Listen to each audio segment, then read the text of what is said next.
చూస్తున్నాం మనం. Demography change అవుతుంది చాలా చోట్ల. 468 జిల్లాల్లో ముస్లింల జనాభా పెరుగుతోంది ఓవరాల్గా. మెజారిటీ ఈ దేశంలో హిందుస్థాన్ పాకిస్తాన్గా విడిపోయి హిందుస్థాన్గా మిగిలిన ఈ భారతదేశంలో ముస్లింల జనాభా పెరుగుతోంది. హిందువులు మైనారిటీలు అయ్యే ప్రమాదం కనిపిస్తోంది. ఒక కొత్త కల్చర్ వచ్చింది మన హిందువులకి, అది కూడా డింక్ అంట, డబుల్ ఇన్కమ్ నో కిడ్స్. అంటే ఈ పరుగులో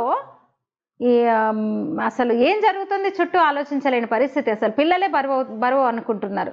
అటేమో జనాభా పెరుగుతూ పోతుంది. దానికి తోడు సరే ఇక్కడున్న ముస్లింలు కొంచెం, అంటే అందరినీ కూడా తప్పు పట్టలేము, ఒక 20% ముస్లిమ్స్ బాధ్యతగా ఉంటున్నారు.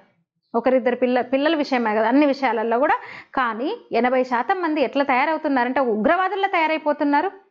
దేశం మీద ద్వేషము ఎన్ని ఉదాహరణలు మనం చూడట్లేదు. అసలు పాకిస్తాన్ ఉగ్రవాదులు భారత్ మీద దాడి చేస్తే పండగ చేసుకున్న దుర్మార్గులు ఉన్నారు ఇక్కడ.